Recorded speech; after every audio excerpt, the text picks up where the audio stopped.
సాయిబాబా వల్ల సనాతన ధర్మానికి హాని జరుగుతుంది.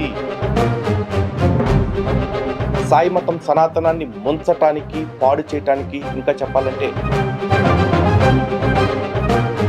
కోట్ల ఒకటి బాబా గారు ఏమవుతుంది? ఇదే చాలా మంది హిందువులు ఇప్పుడు కూడా మనం కూడా ఆయన అంతగా ప్రేమించడానికి అలవాటు పడతాం కదా. ఇప్పుడు చిన్న ఛాలెంజ్, సాయిదాస్ ఆ గురుగీత ఆధారంగానే సాయి హిందువులకు దేవుడు కాదు అన్న విషయాన్ని కూడా నేను నిరూపిస్తాను.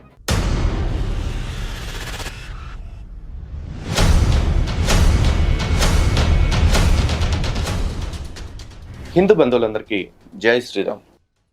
ఈ సాయి మతానికి, పాషండ మతాలకి ఏమీ తేడా లేదు. అలాగే సాయికి సనాతనానికి సంబంధం లేదు. సాయి మతం సనాతనాన్ని ముంచటానికి, పాడు చేయటానికి, ఇంకా చెప్పాలంటే నాశనం చేయటానికే ఉంది అని ఎన్నోసార్లు చెప్పాం. అయితే ఇవే మాటలు మేం చెప్తే చాలామందికి అర్థం కావట్లేదు. బట్ ఈ మాటలే సాయి భక్తులు చెప్తే ఎస్, వాళ్ళ బలం లేనంత వరకు అప్పా బావ కబుర్లు చెప్తూ పాషండ మతాల్లాగా ఒకలా మాట్లాడతారు. కాస్త బలం పెరుగుతూ మొదలు పెట్టంగానే వాళ్ళ మాట తీరు ఎలా ఉంటుంది, వాళ్ళు సనాతన ధర్మాన్ని ఎలా వెంట్రుక ముక్కలాగా తీసేస్తారు, ఎలా ఒక పూచిక పుల్లలా తీసేస్తారు, ఎలా కూరలో కరివేపాకులాగా తీసవతలు పడేస్తారు అనేది ఈరోజు మీకు సాక్ష్యాధారాలతో నిరూపించబోతున్నాను. ఒక్కసారి ఈ పెద్ద మనిషి, సాయి భక్తుడి ముసుగులో ఉన్న ఈ పెద్ద మనిషి, ఈ హిందూ ద్రోహులు వీళ్ళు చెప్తున్న మాటలేంటో వినండి. సోషల్ మీడియాలో బాబా గారి మతం గురించి కొన్ని నెలలుగా విపరీతమైనటువంటి దుష్ప్రచారం చేస్తూ ఉన్న సంగతి అందరికీ తెలుసు. అంటే సోషల్ మీడియా ఫాలోవర్స్కి తెలుసు. ఎవరి తాతగారు అనుకుంటున్నారా? ఈయన పేరు నాకు తెలియదు. కాకపోతే ఛానల్ పేరు ఏదో ధర్మ ప్రచార సేవా సమితి అని పెట్టాడు. ఈయన ప్రచారం చేసేది ధర్మం కానే కాదు. ఏమాత్రం ధర్మానికి ఈయనకి సంబంధం లేదు. కాకపోతే ఈయన్ని సాయిదాసు అంటారట. ఆ విషయం ఎవరో మిత్రుడు చెప్పారు. అదేంటి, సాయిబాబాది నాద సంప్రదాయం అంటున్నారు కదా, మరి సాయి సంప్రదాయాన్ని వీళ్ళు పాటిస్తే వీళ్ళు కూడా సాయి నాదుడు అని పెట్టుకోవాలి, కానీ సాయి దాసుడు ఏంటి? ఏ విధంగా మన కబీరు దాసు, రామదాసు, సూరదాసు, తులసీదాసు, సమర్థ రామదాసు లాగా దాస సంప్రదాయంలోకి ఎందుకు వచ్చారు అడగమాకండి. వర్డ్ బాగుంది, వాడేసుకున్నారు. ఇలా ఎన్నన్నా వాడుకుంటారు వీళ్ళకి అవసరమైతే. సో ఈయన ఏం మాట్లాడుతున్నాడు, ఇది ఎసెన్స్ కదా మనకి, దాన్ని తీసుకున్నాం. దేశంలో కొన్ని హిందూ సంస్థలు, కొంతమంది స్వామీజీలు, కొంతమంది పీఠాధిపతులు, వీళ్ళందరూ కూడా గత కొంతకాలంగా దేశంలో సాయిబాబా వారి వ్యాపకం ఎక్కువైపోతుంది. హిందూ సోదరులు చాలా వరకు సాయిబాబా భక్తులుగా మారిపోతున్నారు. ఈ లైన్ గుర్తుపెట్టుకోండి, హిందూ సోదరులు చాలా మంది సాయిబాబా భక్తులుగా మారిపోతున్నారు. బాబా గారి భక్తులుగా మారిపోతే వచ్చే నష్టం ఏమిటి? ఇదే పాయింట్. కొంతమంది అంటుంటారు, మనకు 33 కోట్ల మంది దేవతలు ఉన్నారు కదా, వారిలో బాబా గారు కూడా ఒకరు అవుతారు. వచ్చే నష్టం ఏంటి? 33 కోట్ల మంది దేవతలు ఉన్నప్పుడు 33 కోట్ల ఒకటి బాబా గారు ఏమవుతుంది? ఇదే చాలా మంది హిందువులు ఇప్పుడు కూడా ఇంకా మాతో మాట్లాడేటప్పుడు లేదా మనకి కామెంట్లు పెట్టేటప్పుడు అసలు సనాతన ధర్మం అంటే ఏంటో తెలుసా, అద్వైతం అంటే ఏంటో తెలుసా, మనకి 3 కోటి దేవతలు ఉన్నారు, ఓయ్ సాయిబాబా వల్ల మీకు వచ్చిన నష్టం ఏంటి అని మాట్లాడతారు. నిజానికి సాయి వల్ల నాకు వచ్చిన నష్టమేం లేదు, కానీ నా ధర్మానికి, మన ధర్మానికి ఎంత నష్టం వస్తుంది. ఈ హిపోక్రటిక్ సాయి భక్తులు ఎవరైతే ఉన్నారో వాళ్ళు ఎంత దారుణంగా సనాతన ధర్మాన్ని నాశనం పట్టిస్తున్నారు ఈ వీడియోతో మీకు తెలుస్తుంది. ఈ కొనసాగింపు వినండి, అదే అసలైన ట్విస్ట్. హిందూ మతానికి వచ్చిన నష్టం ఏం లేదు కదా అని అనుకోవచ్చు కదా అని మనలాంటి వాళ్ళం అన్నా, బాబా గారి భక్తి మార్గం అటువంటిది కాదు. అంటే 33 కోట్ల మందిలో ఉన్న దేవతలను ఆరాధించినట్టుగా బాబా గారిని ఆరాధించట్లేదు హిందువులు. Kudos kudos Saidas, super. మరి ఎలా ఆరాధిస్తున్నారయ్యా అంటే 33 కోట్ల మందిని పక్కన పంపించేసి ఒక్క బాబా మాత్రమే మాకు చాలు, బాబానే తల్లి, తండ్రి, గురువు, దైవం, త్వమేవ మాతా చ పితా త్వమేవ, త్వమేవ బంధుస్థ సఖా త్వమేవ, త్వమేవ విద్యా ద్రవిణం త్వమేవ, త్వమేవ సర్వం మమ దేవదేవ. ఇది కదా మనం బాబా గారి హారతలు పాడుకుంటాం. సాయిదాసు, హారతలు నువ్వు పాడుకుంటున్నావు, కానీ అది ఎక్కడిది? అది హిందూ శాస్త్రాల్లోనిది, హిందూ గ్రంథాల్లోనిది. మీ బాబా గారి మమ్మీ గారి హస్బెండ్ రాసిన పుస్తకం కాదు.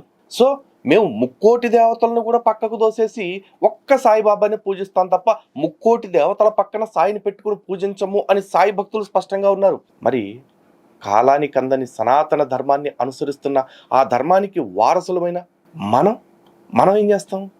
కొన్ని తరాల నుంచి యుగాల నుంచి మన పూర్వీకులందరూ పూజించిన దేవీ దేవతల్ని పక్కకు దోసేసి ఆ ప్లేస్లోకి సాయిబుని తీసుకొచ్చి పెడతాం. హిందువులారా ఒక్కసారి ఆలోచించండి, నిజంగా మనకి సిగ్గుందా? 1835లో పుట్టి 1918లో చచ్చిపోతే ఇప్పటికి 100 సంవత్సరాలు మాత్రమే అయింది సాయి ఒక మతంగా మారి. అలాంటి సాయి విషయంలో వీళ్ళు 3,000,000 దేవతల్ని పక్కన పెట్టేస్తాను అని నిస్సిగ్గుగా, నిర్భయంగా, నిర్లజ్జగా, నిర్భీతిగా చెప్తూ ఉంటే మరి లక్షలాది సంవత్సరాల చరిత్ర కలిగిన సనాతన ధర్మాన్ని, రాముడు కృష్ణుడు లాంటి అవతార పురుషుల యొక్క అవతారికని పరంపరని పుణికి పుచ్చుకున్న మనం ఏం చేస్తున్నాం ఆలోచించండి. కేవలం పాడుకోవడం కాదు, సాయి భక్తుల యొక్క మానసిక పరిస్థితి అలాగే ఉంటుంది. బాబా జీవితంలోకి ప్రవేశించిన తర్వాత పూర్తిగా మనస్సు నిండా ఆయన నిండిపోతాడు. కారణం ఆయన యొక్క ప్రేమ తత్వం. సచ్చరిత్ర ద్వారా మనం బాబాను అర్థం చేసుకున్నప్పుడు, భక్తుల విషయంలో ఆయన చూపించే ప్రేమ మనకు అవగతమైనప్పుడు, అర్థమైనప్పుడు మనం కూడా ఆయన అంతగా ప్రేమించడానికి అలవాటు పడతాం కదా. ఇప్పుడు చిన్న ఛాలెంజ్, సాయిదాస్, ఇప్పుడు సాయిబాబా హిందువా ముస్లిమా? సాయిబాబా దత్తాత్రేయుడి అవతారమా కాదా? లేదు సాయిబాబా ఆలయాలుగా చలామణి అవుతున్నవి ఆలయాల, మందిరాల, దర్గాల? ఈ చర్చలకి మీరు ఎట్లాగూ రావట్లా. సచ్చరిత్ర అని నువ్వే చెప్పావు కాబట్టి పెదాయన సచ్చరిత్ర ఆధారంగానే అడుగుతున్నా. నువ్వు సచ్చరిత్ర ఆధారంగా రా, నేను మహాభారత, రామాయణ, భాగవతాల ఆధారంగా వస్తా. సాయి ఎక్కువ భక్తుల్ని ప్రేమించాడా, ఎక్కువ రక్షించాడా, లేకపోతే శ్రీకృష్ణుడు, శ్రీరాముడు భక్తుల్ని ఎక్కువ రక్షించారా అనేది చర్చ చేద్దాం. నిజానికి ఈ పోలిక అసలు పెట్టనే కూడదు. ఎందుకంటే రామకృష్ణుడు అవతార పురుషులు, సాక్షాత్తు శ్రీమన్నారాయణుడి అంశ. మరి సాయిబ్ ఎవరు తెలీదు. అయినా కూడా మీకు గులాకుండా కంపారిటివ్ స్టడీస్కి అడుగుతున్నారు కాబట్టి ఇలాంటి కంపారిజన్ చేద్దామా? అంటే 3,000,000 దేవతల్ని పక్కన పడేస్తా ఉంటున్నారు కదా. 3,000,000 దేవతలు కాదు, మాకు 2 అవతార పురుషులు ఉన్నారు, రామకృష్ణుడు. ఆ రాముడు కృష్ణుడికి ఈ సాయిబుకి పోటీ పెడదాం. ఎవరు ఎక్కువగా భక్తుల్ని ప్రేమించారు, ఎవరు ఎక్కువ భక్తుల్ని రక్షించారు, లెక్కలు తెలుసుకుందామా? కనీసం దీని మీద కూడా చర్చకు రాకపోతే, ఎందుకంటే మేము అడిగిన స్టేట్మెంట్స్ మీద మీరు చర్చకు రావట్లా, కనీసం మీరిచ్చిన స్టేట్మెంట్ మీదైనా మీరు చర్చకు నిలబడకపోతే మీ సాయి భక్తుల బతుకు దండగ నిజంగా. నువ్వు చెప్పిన ఆ సచ్చరిత్ర ఆధారంగానే అడుగుతున్నాను నేను. నీ సాయిబాబా మహిమలను అలాగే చెప్పు. నేను మహాభారత, రామాయణాలు, భాగవతాల ఆధారంగా చెప్తాను. Golden offer. నాకు తెలిసి బహుశా నా లైఫ్లో మీకు ఇట్లాంటి రీజనబుల్ డీల్ ఎవరు ఇచ్చి ఉండరు. అంతేకాదు, వారు తన భక్తుల విషయంలో ఆయన తీసుకునే శ్రద్ధ, ఆయన చూపించే ప్రేమ, భక్తుడు పిలవగానే సమాధానం ఇచ్చే లక్షణం, సచ్చరిత్ర పారాయణ ద్వారా కలిగే గొప్ప ఆనందం, బాబా ఒక దేవుడిగా మాత్రమే, గురువుగా మాత్రమే కాకుండా మన ఇంట్లో ఒక సభ్యుడిగా కూడా భావించుకునే స్వేచ్ఛ, స్వాతంత్ర్యం, వారితో అనుబంధం, ఇవన్నీ చాలా ఉన్నాయి. కాబట్టి సాయిబాబా భక్తులందరూ కూడా బాబా పిచ్చివాళ్ళుగా మారిపోవడం సహజం. బాబా మార్గంలో కొంత ముందుకు వెళ్ళిన వారు, బాబా అనుగ్రహాన్ని చవి చూసిన వారు, ఆయన ప్రేమను చవి చూసిన వారు, ఆయన రక్షణను చవి చూసిన వారు ఇక ఆయన పిచ్చిలో పడిపోతారు. ఆ పిచ్చిలో ఇంకెవరూ కనపడరు, ఆయన మాత్రమే కనపడతాడు. కాబట్టి ఆ పిచ్చలో మీరు ఉండండి. కానీ నువ్వు చెప్తున్న దానికి ప్రమాణం ఏంటి? ఇప్పుడు ఇందాక మా హిందూ గ్రంథాల్లోని శ్లోకాన్నే తీసుకున్నావు. ఇది మీ సాయిబు గారిని దేవుడిని నిరూపించుకోవటం కోసం, త్వమేవ మాత త్వమేవ పిత అని చెప్పేసి. అలాగే మా ఇంట్లోనే అన్నయ్యలాగా, తమ్ముళ్ళలాగా, అక్కలాగా, చెల్లిలాగా అని ఏదో చెప్పావు. దీనికి కూడా మా రాముడి గురించి మేం చెప్పుకునే శ్లోకమే ప్రమాణం. మాతా రామో మత్ పిత రామచంద్ర, స్వామి రామో మత్ సఖా రామచంద్ర, సర్వస్వమేవో రామచంద్రో దయాళు. ఇది మేము అనుకునే భావన. నీ సాయి గురించి ఇలా అనుకోవచ్చు, ఇలా అనుకోవాలి అని చెప్పేసి మరి నువ్వు సాయి సచ్చరిత్ర ఆధారంగా చెప్పగలవా? లేదా? మీ అందరికీ రేవులో తాడి చెట్లకు వచ్చినట్టు వయసు వస్తుంది, కానీ ఒక్కడికి కూడా జ్ఞానం రావట్లే. ప్రామాణిక గ్రంథాలతోటి చర్చకు రమ్మంటే చర్చకు రాకుండా ఈ సొల్లేంటి? ఇది బాగా సమాజంలో తెలిసిపోయింది అందరికీ. బాబా భక్తుడు పోతే బాబా గుడికే పోతాడు, ఇంకే గుడికి పెద్దగా పోయినా కానీ అక్కడ కూడా వెంకటేశ్వర స్వామి కనపడితే సాయి వెంకటేశ్వర, మల్లికార్జున స్వామి కనపడితే సాయి మల్లికార్జున, కృష్ణుడు కనపడితే సాయి కృష్ణ, రాముడు కనపడితే సాయి రామ, ఆంజనేయుడు కనపడితే సాయి ఆంజనేయ, అమ్మవారు కనపడితే సాయి జగన్మాత. ఇలా ఉంటుంది సాయి భక్తుల యొక్క భావన. ఆ భావన ఎంత దరిద్రంగా ఉంటుందో తెలుసా సాయిదాసు? ఎంత దరిద్రంగా ఉంటుందో తెలుసా? ఒక్కసారి ఫోటో చూడవా. సాయి రాముడంట. సాయిని రాముడి ఆకారంలో చెక్కారు విగ్రహాన్ని. బాబోయ్, రాముడి గురించి వర్ణించేటప్పుడు పుంసాం మోహన రూపాయ పుణ్య శ్లోకాయ మంగళం అని చెప్పారు. అంటే రాముడి యొక్క అందాన్ని చూసి పురుషులు కూడా మోహించారు అన్నంత సౌందర్యమూర్తిగా చెప్పారు శ్రీరాముడిని. కానీ ఇక్కడ మీరు చెప్తున్న ఈ సాయిని కనుక ఈ రాముడు అవతారంలో చూస్తే తినే పిల్లలు అన్నం తినడం కూడా మానేస్తారా? ఓసారి చూడు, సాయి కృష్ణుడు అంట. బాబోయ్, కృష్ణుడు కనుక ఇట్టా ఉండుంటే గోపికలు కాదు కదా, వాళ్ళ ఇంట్లో పనోళ్ళు కూడా కృష్ణుడిని దేకుండేవాళ్ళు కాదు. ఇక సాయి ఆంజనేయ స్వామి చూడండి బాబోయ్, ఈ వర్ణనలు ఏంటో, ఈ ఊహలు ఎక్కడి నుంచి వస్తారో బాబు మీకు ఇట్టాడు దిక్మాల ఐడియాలు. ఇక చివరాఖరిగా చూడండి సాయి గణేష్, ఇంతకంటే పరాకాష్ట బహుశా సాయి భక్తులు చేసే అవినీతికి, అరాచకానికి, అకృత్యాలకి ఇంకోటి ఉండదేమో. అంటే దీనికంటే దరిద్రమైన చాలా చేశారు. ఉదాహరణకి శివలింగం మీద సాయిబాబా కాలు పెట్టి కూర్చోవటం, కాలు పెట్టి కాదు పానవట్టం మీద కాలు పెట్టి ఆ లింగం యొక్క అగ్రభాగాన తన ఆసన భాగాన్ని పెట్టి కూర్చోవటం, ఇంకెంతకంటే దిగి నేను చెప్పలేకపోతున్నా. ఈ విధంగా సాయిలో అందరు దేవుళ్ళని చూస్తున్నామని చెప్పేసి మన దేవీ దేవతల్ని అవమానిస్తున్నారు. నిజంగా చెప్పుకోవాలనుకుంటే సాయిబాబా బతికున్నప్పుడు ముఖం మీద బొట్టు ఎక్కడ పెట్టుకున్నట్టు ఆధారాలు లేవు. ఒక్కడెవడో ముఖం మీద బొట్టు పూసాడు అంతే, అదొక్కటే ఉంది ఆధారం. కానీ సాయిని రోజు బొట్లు పెట్టి కూర్చోబెడతారు. అలాగే సాయిబాబా జీవితకాలం ఏం చేశాడయ్యా అంటే మసీదులో ఉన్నాడు. కానీ మసీదులో ఉన్న సాయిబుని మనకి ఎక్కడ చూపించరు. శివలింగం మీద సాయిబు, ఆదిశేషుడి మీద సాయిబు, నందీశ్వరుడి మీద సాయిబు ఇట్లా చూపిస్తూ ఉంటారు. ఇంతేనా? సాయి జీవితకాలం చేతిలో చిల్లం కొట్టం, పక్కన సటకా పట్టు కూర్చున్నాడు. కానీ ఎక్కడైనా సరే సటకా పట్టుకున్న సాయి, చిల్లం పీలుతున్న సాయి, పొగ్గాలుతున్న సాయి అని చెప్పేసి ఎక్కడైనా చూపిస్తారా? చూపించరు. ఎందుకు? ఎందుకంటే సాయిలో ఉన్న అవలక్షణాల గురించి ఎవ్వరూ మాట్లాడకూడదు. దీని పక్కనే దీనికి వెళ్తున్న సాయి అది కూడా చెప్పరు మీకు. కానీ ఇవన్నీ చెప్తుంటే సాయి యొక్క దుర్లక్షణాలు ఏవైతే ఉన్నాయో బతికున్నప్పుడు తను పాటించినవి అవన్నీ మనం నిజాలు చెప్తుంటే సచ్చరిత్ర ఆధారంగా దాన్ని మాత్రం అవన్నీ మహిమలుగా చూడాలి అంట. పైగా ఆయన గురించి చెప్పేటప్పుడు అవధూతలు అంటారు. పూర్వం అవధూత శబ్దానికి ఉన్న అర్థం వేరు, వీళ్ళు వచ్చేసి దాని అర్థం మార్చేశారు. అవలక్షణాలు ఎక్కువ ఆడుకుంటే వాడే అవధూత అన్నట్టుగా తయారు చేశారు. ఎందుకు ఇట్లా? మీరు ఒక బాబాని తయారు చేసుకున్నారు, ఆ బాబాకంటూ ఒక మతం పెట్టుకుని ఆ బాబాని ప్రచారం చేసుకోవటానికి ఒక కొత్త పుస్తకం రాసుకున్నారు. దాని ప్రకారం పోలేరా? ఆ పుస్తకంలో కూడా మళ్ళీ బాబాని ప్రతిపాదన చేయాలి అంటే మన హిందూ గ్రంథాలు, మన మంత్రాలు, మన శ్లోకాలు ఇవే కావాలి. దాంతో ఎక్కడికి పోయినా వారికి బాబానే తప్ప వేరేది ఉండదు. అది బాబా భక్తిలో ఉండే ఒక విశిష్టత. అది ఆధ్యాత్మికంగా చాలా గొప్ప మార్గం, ఆధ్యాత్మికంగా గొప్ప సాధన. అది ఆధ్యాత్మికంగా గొప్ప ఫలితాలు ఇచ్చే సాధన. అది ఆ భావన, ఆ సాధన గొప్ప ఫలితాలు ఇస్తుంది కాబట్టి సాయి భక్తులు దాన్ని ఆచరించుకుంటూ వెళ్తున్నారు. ఆ ఆచరణలో కాస్త వాళ్ళు ఏం చేస్తారంటే సమాజం నుంచి డివైడ్ అయిపోతారు. సమాజంలో అందరూ జీవిస్తున్న విధానానికి సాయి భక్తుల జీవన విధానానికి తేడా ఉంటుంది. వాళ్ళు సాయి భక్తులతో మాత్రమే మాట్లాడడానికి ఇష్టపడతారు, సాయి భక్తుల ఇళ్లకు వెళ్ళడానికి ఇష్టపడతారు, సాయిబాబా మందిరాలకు వెళ్తారు, షిరిడీకి వెళ్తారు, కొంతమంది అన్ని చోట్లకు వెళ్తుంటారు కొంతమంది. కానీ వాళ్ళు చెప్పాను కదా, వాళ్ళు ఎక్కడికి వెళ్ళినా మళ్ళీ సాయే. లోకల్గా అయితే మ్యాక్సిమం చాలా వరకు బాబా గారి మందిరాలకి వెళ్తారు బాబా భక్తులు. వేరే మందిరాలకి వెళ్ళినా దాని ప్రభావం తక్కువ. దక్షిణలు ఏమన్నా వేసినా బాబాకే ఎక్కువ వేస్తారు. ప్రేమతో వేసేవాళ్ళు ఉన్నారు, 10కి 100 వస్తాయనే ఆశతో వేసేవాళ్ళు ఉన్నారు. 2 రకాలుగా ఉన్నారు. బాబా తమ జీవితంలో ఎన్నో మేళ్లు చేస్తుంటాడు కాబట్టి ఆ మేళ్లకు కృతజ్ఞతగా దక్షిణ రూపంలో ఎక్కువగా వేస్తుంటారు. మనకెవరు ఎక్కువ సహాయం చేస్తారో వారినే ఇష్టపడతాం, వారికే మనం కూడా ఏదైనా చేస్తాం, అది మామూలే. సో క్విడ్ ప్రోకో అంటే నాకు ఇది ఇస్తే నీకు అది ఇస్తాను. బాబా గారు మేళ్లు చేశారు కాబట్టి వీళ్ళంతా తీసుకెళ్లి డబ్బులు వేస్తున్నారు. పైగా ఇతను ఒక మాట అంటున్నాడు, బాబా భక్తులు ఎక్కడికి పోరు, ఎక్కడికి వెళ్ళినా సాయినే చూస్తారు అని చెప్పేసి. ఈ పైత్యం వీళ్ళకి ఇప్పుడు వచ్చింది కాదు, సాయి సచ్చరిత్రలోనే చాలా స్పష్టంగా ఉంది. షిరిడీయే మనకి పండరీపురము, షిరిడీయే మనకి కేదారము, బద్రీనాథు, గయా, కాశీ, రామేశ్వరం, ఇంకా డాష్ డాష్ డాష్ అని చెప్పేసి మన పుణ్యక్షేత్రాలు ఎక్కడికి వెళ్లాల్సిన పని లేదు, సాయిబాబా గుడికి వస్తే చాలు, షిరిడీకి వస్తే చాలు అని ప్రచారం చేసేసారు. పైగా డబ్బులు ఇక్కడికే వేస్తారు అంట. ఎందుకు వేస్తారంటే ఇలాంటి మాయాజాలం, ఇలాంటి ప్రచారాలు, ఇలాంటి దొంగతత్వ మాటలు విని డబ్బులు వేస్తారు. అంతేనా? వీళ్ళకి అవసరమైతే భగవద్గీత నుంచి శ్లోకాలు చెప్తారు. యద్యతాచరతి శ్రేష్ఠ తత్తదేవే తరో జన అంటారు. అవసరమైతే తద్విద్ది ప్రణిపాతేన పరిప్రశ్నేన సేవయ అంటూ భగవద్గీత శ్లోకాలని ఉటంకిస్తారు. ఈ భగవద్గీతని రాసిందెవరు? శ్రీకృష్ణ పరమాత్మ అర్జునుడికి చెప్పినా దాన్ని గ్రంథ రూపంలో తీసుకొచ్చింది వ్యాసుడు. అటువంటి వ్యాస భగవానుడి గురించి వీళ్ళు ఎంత నిత్యంగా మాట్లాడతారో సాయి భక్తులు ఒక్కసారి వినండి.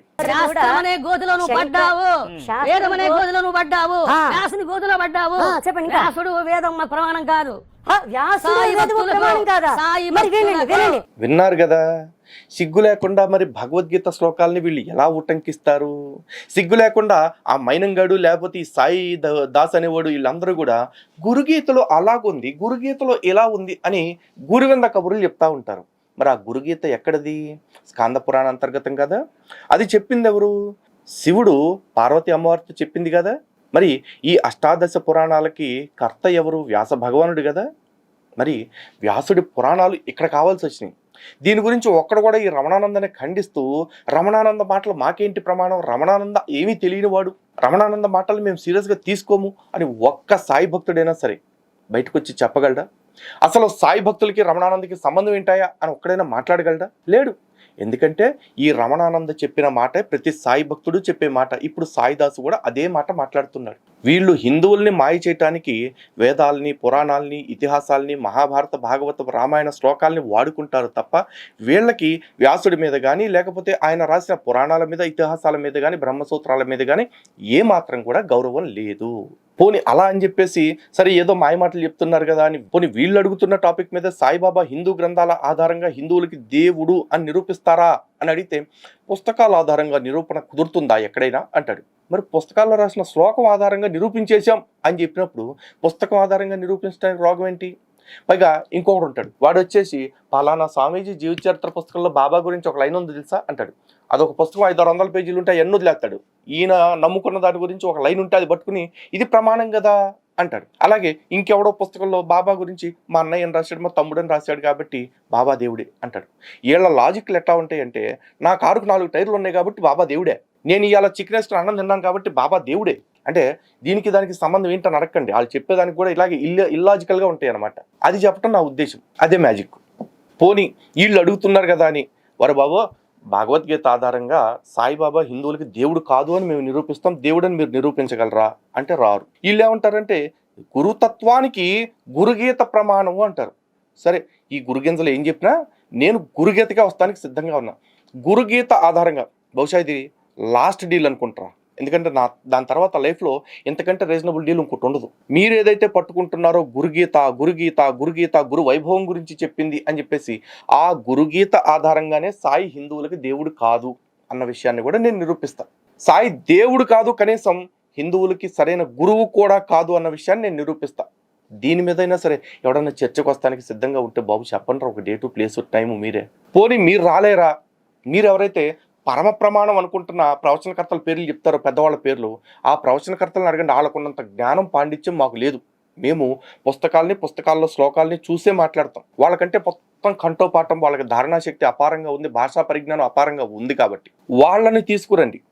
వాళ్ళ ఎదురుగానే మేము చర్చ చేస్తాం. వాళ్ళ ఎదురుగానే సత్యాసత్య పరిశీలన చేద్దాం. సాయిబాబా హిందువులకి దేవుడు కాదు, అసలు సాయిబాబా హిందువే కాదు, ఇది నిరూపించడానికి మేము సిద్ధంగా ఉన్నాం. ఇంత ధైర్యంగా మేము వస్తుంటే ఎరా మీరు చెప్తారుగా మేము 20-30 కోట్ల మంది సాయి భక్తులు ఉన్నాం దేశవ్యాప్తంగా అని చెప్పేసి. ఆ 20-30 కోట్ల మందిలో మీకు 2-3 డిబేట్ చేసి మమ్మల్ని ఓడించడానికి దొరకట్లేదా? సత్యాసత్య నిరూపణ చేద్దాం రండి అంటే లత్కోరు పనులు చేస్తారేంట్రా? బెదిరించాలు, భయపెట్టాలు, కేసులు పెట్టాలు. ఇదా మీ భక్తి? ఇదా మీ నిష్ట? ఇదా మీ clarity? Really pity on you. అలా జరుగుతుంది. ఇదంతా సమాజంలో పెద్ద ప్రభావం చూపించేసింది హిందూ దేవాలయాల మీద, హిందూ సనాతన ధర్మాలను ప్రేమించే వారి మీద. అందుకని దేశవ్యాప్తంగా ఈ సాయి తత్వం అనేది చాలా ఎక్కువ అయిపోయింది. ఆయన ముస్లిం అనే తర్వాత ఆయన ప్రాభవాన్ని తగ్గించడానికి ముస్లిం అనే కార్డు వాడాలని నిర్ణయించుకొని వాడుతున్నారే తప్ప ఆయన ముస్లిం అనే ఉద్దేశం వాళ్ళకి పెద్దగా అది వాళ్ళకి లెక్కలోది ఏం కాదు. సాయి ప్రభావం తగ్గితే మాకేమవుతుంది సాయిదాస్? బొచ్చు మాకేమీ రాదు. అయినా ఆదాయం కోసం కొట్టుకులాడే అంత అవసరం మాకేంటి చెప్పు? మా ఆలయాల ఆదాయాన్ని ఏమన్నా మేము తింటున్నామా? ప్రభుత్వాలు తీసుకుని ప్రభుత్వాలు వాళ్ళకి వీళ్ళకి పంచుతున్నాయి అంతేగా. ఏదో మా ఆలయాల సొమ్మంతా మేమే దిగమింగేస్తున్నట్టు మాట్లాడుతున్నావే. ఇప్పుడు ఆలయాలకి సడన్గా మీ సాయిబాబాకు వచ్చే ఆదాయం ఏదైతే ఉందో, ఒక 100 కోట్లు, 500 కోట్లు, 1000 కోట్లు ఎంతో కొంత, అది సడన్గా హిందూ దేవాలయాలకి డైవర్ట్ అయిపోతే ఇప్పుడు ఏమన్నా అద్భుతాలు చేసేస్తాం అక్కడ? లేదంటే ఆ ఆదాయాన్ని మేమేమన్నా తినేస్తామా? కాదుగా. మరి ఆదాయం గురించి ఎందుకు మాట్లాడుతున్నావు? ఆదాయం గురించి ఆలోచించేసి ఆదాయం మా వీడియోల వల్ల తగ్గిందని మాకు 50 కోట్లకు నోటీస్ పంపింది మీరా బాబు? సిగ్గు లేకుండా. మేం కాదు. మేము ఈ రోజుకి కోరుకునేది ఆదాయం గురించి కాదు, ఆచారం గురించే. సనాతన ధర్మం యొక్క ఆచారాలు నాశనం అవుతున్నాయి. దీని మీదైనా చర్చకు రెడీ అవుదాం. సాయిబాబా వల్ల సనాతన ధర్మానికి హాని జరుగుతుంది, సనాతన ఆచారాలు భ్రష్టు పట్టిపోతున్నాయి. ఇది నిరూపించడానికి సిద్ధంగా ఉన్నా. వారి అమ్మ గోల ఇన్నిటికి డిబేటు అంటే ఒక్కదాన్ని కూడా నిరూపించడానికి రాకుండా దీనివల్ల అది జరుగుతుంది, దీనివల్ల ఇది జరుగుతుంది అని నాగరాజ్ తొంగబుర్ర కబుర్లు చెప్తావేంటి సాయిదాసు? అవసరమా నీకు? ఎదవ బతుకు, ఎదవ ఆటం వేసుకుని. అది కాదు వాళ్ళ అసలు ఉద్దేశం. బాబా తత్వం వ్యాపించిపోయింది, ఇతర దేవతల తత్వం తగ్గిపోయింది, హిందువులంతా కూడా బాబా భక్తులుగా మారిపోయారు, హిందూ దేవాలయాలకు రావట్లేదు, దేవతల గురించి కూడా పెద్దగా పట్టించుకోవట్లేదు. ఇది అదే సమయంలో దేశంలో వచ్చిన కొన్ని మార్పుల కారణంగా ఈ కొన్ని మార్పుల గురించి మాట్లాడదాం కానీ నువ్వు ఇది అంటున్నావు కదా, అదే సందర్భంలో హిందూ దేవతలకి ఏదో ప్రాభవం తగ్గిపోయింది అంటున్నావు. ఏమి తగ్గల. అండ్ ఆఫ్ కోర్స్ తగ్గినా కూడా వాళ్ళ ప్రాభవాన్ని బలవంతంగా పెంచడానికి చేసుకునే మార్కెటింగ్ మతం కాదు కదా సనాతన ధర్మం. అటువంటి మార్కెటింగ్ మతాలు ఏవి? పాషండ మతాలు, అంటే వేద విరుద్ధమైన మతాలు. 1 క్రైస్తవ్యము, 2 ఇస్లాము, 3 సాయి మతం. ఇవి వేద బాహ్యమైన వేద విరుద్ధమైన మతాలు. మీరే అంటుంటారు కదా, చాలామంది వేద పండితులు, చాలామంది స్వామీజీలు, చాలామంది పీఠాధిపతులు, చాలామంది ప్రవచనకర్తలు సాయిబాబా గురించి గొప్పగా చెప్తున్నారని. ఆ గొప్పగా చెప్పే వాళ్ళు ఒక్కళ్ళు నొప్పించి డిబేట్కి ఎందుకు కూర్చోబెట్టలేకపోతున్నారు మీరు? మీరు ఎట్టాಗೂ సిగ్గులేదు, మీరు కూర్చోరు. నిన్న మైనం కూడా వచ్చి పారిపోయాడు ఏదో మీడియా ఛానల్లో. నువ్వు పెద్ద తోపు కదా, లేకపోతే మీ వెనకాల తోపుతో ప్రవచనకర్తలు పండితులు ఉన్నారు కదా, మరి వాళ్ళని పిలవచ్చు కదా. రారు. ఎందుకంటే అసత్యానికి అహంకారం పనికిరాదు. కాబట్టి ఎంత జ్ఞానం ఉన్నా సరే వాళ్ళ పండితాహంకారంతో సాయిని మోసుకుంటూ రాలేరు. ఎందుకంటే సాయి అబద్ధం, సాయి హిందూ అన్నది అబద్ధం, సాయి దైవం అన్నది అబద్ధం, సాయి సద్గురు అన్నది అబద్ధం. ఒకవేళ సాయి గొప్ప గురువే అయితే గనక ఏ విధంగా గొప్ప గురువు? ఒక వ్యాసుడి కంటే, ఒక వాల్మీకి కంటే, ఒక వశిష్ఠుడి కంటే, ఒక విశ్వామిత్రుడి కంటే, ఒక శంకర భగవత్పాదుల కంటే, లేదా ఒక విద్యారణ్యుడి కంటే ఏ విధంగా గొప్పవాడు? దాన్ని నిరూపించే ప్రయత్నం చేయండి. హిందూ మతం బలపడాలి అంటే ముస్లిం మతాన్ని ద్వేషించే విధానాన్ని మనం తీసుకొచ్చినప్పుడు హిందూ మతం బలపడుతుంది. అంటే ఒకరి మీద ద్వేషం ద్వారా తొందరగా సంఘటితం అవుతారు ఎవరైనా సరే. ఇప్పుడు చూడండి, క్రిస్టియన్ మతం ఉందంటే హిందూ మతం ద్వేషంతో ఆ క్రిస్టియన్ మతం భారతదేశంలో విజృంభించింది. హిందూ మతం ద్వేషించిన వాళ్ళు, అంటే హిందూ మతంలో ఎవరైతే నిరాధనకు గురి అయ్యారో, దేవాలయాలకు రావడానికి వీల్లేదనో, లేకపోతే అణగారిన వర్గాలను దూరం పెట్టేసి అంటరాని వాళ్ళను, ఎవరైతే హిందూ మతంలో అగ్రవర్ణాల వాళ్ళు కులాల పేరుతో కొంతమందిని దూరం పెట్టారో వాళ్ళందరూ కూడా ఈ మతంలో మాకు గౌరవం లభించలేదు, ఈ మతంలో మమ్మల్ని అవమానంగా చూస్తున్నారు, కాబట్టి మేమెందుకు ఈ మతాన్నిలో ఉండాలి అని వెళ్ళిపోయి వీళ్ళని అవమానించిన ఆ హిందూ మతంలో ఉన్న వాళ్ళందరినీ ద్వేషిస్తూ, వాళ్ళకు వ్యతిరేకంగా పనిచేస్తూ, వాళ్ళకు నొప్పి కలిగిస్తూ, బాధ కలిగిస్తూ, వాళ్ళ చర్యలు, వాళ్ళ ప్రబోధాలు, వాళ్ళ మాటలు అలా ఉంటాయన్నమాట. అలా ఇప్పుడు దేశంలో మారిన కొన్ని పరిస్థితుల కారణంగా కొంతమంది వ్యక్తులు బలం పుంజుకొని ఇస్లాం మతం గతంలో హిందూ మతం మీద చేసిన దాడులను గుర్తు చేస్తూ, హిందువులను రెచ్చగొడుతూ, హిందూ జాతిని సంఘటితపరచాలి అనే ఒక లక్ష్యం మీద పనిచేస్తున్నప్పుడు దానికి అడ్డుగా ఉన్నది ఏంటంటే సాయి తత్వం, సాయి భక్తులు. చూశారు కదా వీళ్ళ అసలు అజెండా. ఏదైతే హిందూ ధర్మంలో ఉన్న హిందువులందరినీ కూడా ఇస్లాం చేసిన దాష్టికాల్ని తెలియచెప్పేసి కట్టర్ హిందువులుగా తయారు చేయాలని మేము అనుకుంటున్నామో దానికి అడ్డంగా సాయి మతం ఉందట. అంటే సాయి మతం హిందువుల్లో ఇస్లాం పట్ల సానుభూతిని పెంచడానికి, తద్వారా వాళ్ళని తర్వాత రోజుల్లో ఇస్లాంకి దగ్గర చేయడానికి ఉంది అని సాయిదాసు స్వయంగా చెప్తున్నాడు. దాని యొక్క దుష్ప్రభావాలు, దుష్ఫలితాలే ఇలాంటివన్నీ కూడా వినండి. ముస్లిం వచ్చి నమాజ్ చేపిస్తున్నాను చేసి టాప్ నర్సింది చైర్మన్ మన హిందూ టెంపుల్ లా ముస్లిం రావడం ఏంటి, వాళ్ళు నమాజ్ చేయడం ఏంటి నాకు అర్థం అవుతలేదు.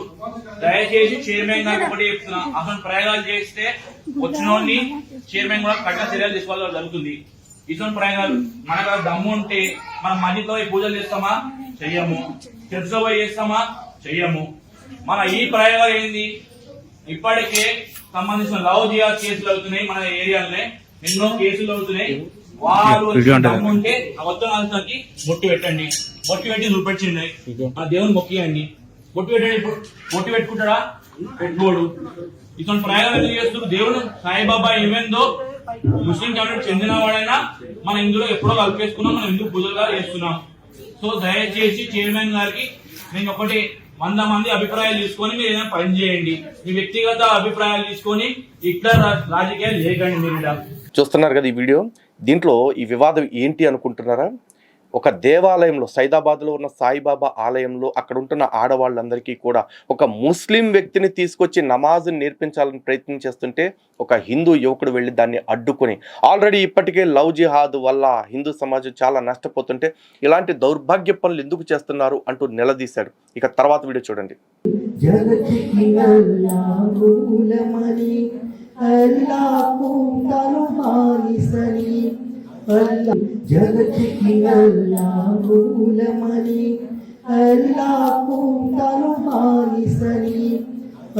విన్నారు కదా, సాయిబాబా మందిరంగా చెప్పబడే దర్గాలో కూర్చుని జగతికి అల్లా మూలమని, అల్లాకు తను బానిసని అని చెప్పేసి సాయిబాబాని చెప్పుకున్నట్లుగా చెప్తూ ఆ బానిస దేవుణ్ణి మన చేత మొక్కిపిస్తూ తద్వారా ఆ బానిస యొక్క యజమాని అంటే అల్లా దగ్గరికి హిందువుల్ని మార్చాలి అని చెప్పేసి ఈ సాయి మతం చేస్తున్న కుట్రలు కళ్ళకు కట్టినట్టు కనిపించట్లేదా?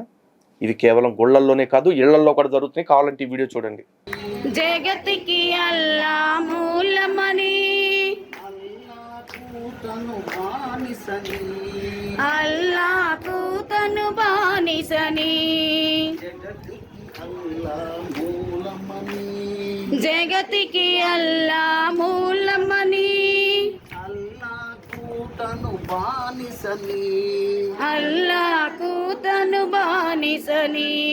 చూశారు కదా, ఇళ్లల్లో చేసే భజనల్లో కూడా బొట్టు పెట్టుకున్న చక్కగా హిందూ కట్టుకట్టుకున్న ఆడబిడ్డల్ని కూర్చోపెట్టి వాళ్ళ చేత కూడా జగతికి అల్లా మూలమని, అల్లాకు తను బానిసని అంటూ పాటలు పాడిస్తూ ఉన్నారు. ఇప్పటికన్నా అర్థమవుతుందా సాయి పేరుతోటి సనాతనంపై ఎంతటి దాడి జరుగుతుందో? ఆ దాడిలో వీళ్ళందరూ తెలిసే కుట్రదారులుగా ఉన్నారు.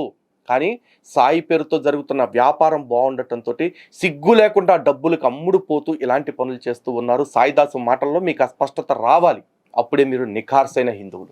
సాయితత్వం, సమానత్వం, ప్రేమతత్వం, సర్వమానవ సౌభ్రాతృత్వం, సర్వమత సామరస్యం. సాయిబాబా గారి బోధనలోనే ఇది ఉంటుంది, ఆయన జీవన విధాన ఆచరణలోనే ఇది ఉంటుంది. కాబట్టి సాయి భక్తులంతా కూడా న్యూట్రల్గా ఉంటారు, లౌకికవాదంతో ఉంటారు, అన్ని మతాల వారిని సమానంగా చూస్తారు, ద్వేషం వారి దగ్గర ఉండదు, అది వారికి నచ్చదు. ఆ రకంగా కూడా బాబా గారిని టార్గెట్ చేస్తూ ఆయన్ని ముస్లిం అని చెప్పి హిందూ మతంలో అంతో ఇంతో మతాభిమానం ఉన్న వాళ్ళని అందరినీ కూడా బాబా దగ్గరికి అసలు వెళ్లకుండా చేయాలని ఒక ప్రయత్నం జరుగుతూ ఉంది. బాగుంది లైన్. అయితే మీ అందరికి ఒక విషయం చెప్పాలి. సాయిని దత్తాత్రేయుడు అవతారం అంటున్నారు, అలాగే సాయిని గరికపాటి గారు అయితే ఏకంగా శివావతారం అని చెప్పారు. గరికపాటి గారితో సహా ఈ సాయి భక్తులందరికీ కూడా సవాల్, సాయి ఏ విధంగా అవతార పురుషుడు? ఒకవేళ సాయి అవతార పురుషుడైతే గనక సాయి అవతారం యొక్క లక్ష్యం ఏంటి? ఎందుకంటే సనాతన ధర్మంలో వచ్చిన ప్రతి అవతారానికి ఒక అవతార పరమార్థం ఉంది, అవతార లక్ష్యం ఉంది. అలాంటిది సాయి అవతార లక్ష్యం ఏంటి? ఆ లక్ష్యం నెరవేరిందా లేదా? ఎందుకంటే అవతార పురుషులు ఎప్పుడు వచ్చినా సరే వాళ్ళు ఏ లక్ష్యంతో అయితే వచ్చారో ఆ లక్ష్యాన్ని నెరవేర్చుకుని వెళ్ళారు. అండ్ వచ్చిన ప్రతిసారి కూడా ఒక లక్ష్యంతో వచ్చారు. యదా యదా హి ధర్మస్య గ్లానిర్భవతి భారత అభ్యుత్థానమధర్మస్య తదాత్మానం సృజామ్యహం, ఇది భగవద్గీతలో స్వామి చెప్పింది. అలా గనక ఈ బాబా అవతారం పొంది ఉంటే మరి అవతార లక్ష్యం ఏంటి? అలాగే ఇక ఈ సాయిదాసు సాయి భక్తులందరినీ ఏ విధంగా రెచ్చగొడుతున్నాడో మీరు చూడండి. యొక్క బలం చాలా చిన్నది. సాయి భక్తులు సముద్రం లాంటి వారైతే సాయిబాబాని వ్యతిరేకిస్తున్న వారు చిన్న పిల్లకాలువ లాంటి వాళ్ళు కనుక. అయితే ఈ సాయి మందిరాల వాళ్ళందరూ కూడా ఇంకా ప్రస్తుతానికి ఎటువంటి చైతన్యం లేకుండా అనాలా, లేకపోతే రెస్పాండ్ అయ్యే విధానం ఏమీ లేకుండా ఉన్నారు. దానికి కారణం అసలు ఈ సోషల్ మీడియాలో జరుగుతున్న విషయాలు వాళ్ళ దాకా వెళ్ళలేదా, లేదా సమాజంలో వచ్చినటువంటి మార్పులు వారికి ఇంకా తెలియలేదా, తెలిసినా తెలియనట్టుగా ఉన్నారా? సరే, ఏది ఏమైనా ఒక సాయి భక్తుడిగా నా సూచన ఏమిటంటే భవిష్యత్తు కూడా ఇటువంటి పరిస్థితులు వచ్చినప్పుడు ఎదుర్కోవడానికి జిల్లా సాయి మందిరాలు సమాఖ్యలు ఏర్పడాలి. ఒక జిల్లాలో ఒక 100-200 మంది 300 మంది సాయి మందిరాలు ఉంటే వాళ్ళందరూ కలిసి ఒక అసోసియేషన్గా ఏర్పాటు కావాలి. ఆ విధంగా జిల్లా స్థాయి సాయి మందిర సమాఖ్యలు ఏర్పాటు కావాలి. వాళ్ళందరూ కలిసి రాష్ట్ర స్థాయి సమాఖ్యను ఏర్పాటు చేసుకోవాలి. ఇది గనక జరిగితే ఇక ఎన్ని యుగాలైనా సాయి భక్తిని శక్తిని ఎవరు టచ్ చేయడం వలని అనుకోరు. ఒక పరిమితమైన లక్ష్యం అంటే సాయి మందిరాల మీద, సాయి తత్వం మీద, సాయి భక్తుల మీద ఎవరైనా దాడి చేయాలని చూస్తే దాని విషయంలో మాత్రమే స్పందిస్తాము అని ఏక వాక్య సూత్రం. సాయి తత్వం మీద, సాయి మందిరాల మీద, సాయి భక్తులకు సంబంధించి ఎవరైనా చెడుగా మాట్లాడినా, విమర్శించినా, తప్పుడు ప్రచారం చేసినా ఆ ఒక్క విషయాన్ని ఎదుర్కోవడానికి ఈ సాయి మందిరాల సమాఖ్య, రాష్ట్ర స్థాయి, జిల్లా స్థాయి సమాఖ్యలు పనిచేస్తాయి. సో చూసారు కదా, భవిష్యత్తులో ఇలా మనలాంటి వాళ్ళు ఇంకా సాయి గురించి ఎక్కువ విమర్శలు చేయకూడదు అంటే ఏం చేయాలట? సాయి ఆలయాలన్నీ కలిపి జిల్లాకి సాయి సమాఖ్యలు ఏర్పాటు చేసి మాలాంటి వాళ్ళు నిజాలు చెప్పే వాళ్ళ మీద దాడులు చేయటానికి, అవసరమైతే ఎదురు తిరగటానికి, లేదా ఇంకే రకమైన చర్యలైనా తీసుకోవటానికి సిద్ధపడిపోవాలట. కానీ గుర్తుపెట్టుకోండి, 1000 పందులు కలిస్తే ఒక సింహాన్ని చంపగలవేమో కానీ ఒక్క సింహాన్ని పందిగా మార్చలేవు. సాయి భక్తులరా, మీరందరూ కూడా గుర్తుపెట్టుకోండి, సాయి భక్తుల ముసుగులో ఉన్న ఈ సోకాల్డ్ పాషండ మతాల ఏజెంట్లారా గుర్తుపెట్టుకోండి, మీరు ఎంతమంది కలిసినా సరే మమ్మల్ని మహా అయితే చంపగలరేమో, మీకున్న డబ్బు ఆర్థిక బలాలతోటి లేకపోతే అధికార బలంతో మా మీద తప్పుడు కేసులు పెట్టి మమ్మల్ని వేధించగలరేమో, కానీ ఒక్కనాటికి కూడా మేము చెప్పింది అబద్ధాలు, మేము చేసింది తప్పుడు ప్రచారం అని మా నోటితో చెప్పించలేరు, మా ఎదురుగా కూర్చుని నిరూపించను లేరు. Lifetime challenge. హిందూ బంధువులరా, అర్థం చేసుకోండి వీళ్ళ కుట్రల్ని ఇప్పటికీ కూడా అర్థం చేసుకోలేకపోతే, ఒక సాయి భక్తుడి ముసుగులో ఉన్న పాషండ మతాల ఏజెంట్ చెప్తున్నా కూడా మీరు అర్థం చేసుకోలేకపోతే మిమ్మల్ని మేమేం చేయలేం. బట్ నా ప్రయత్నం మాత్రం కొనసాగుతూనే ఉంటుంది. జాగో హిందూ, దేశ్ కి బంధు. జై శ్రీరామ్, భారత్ మాతా కీ జై.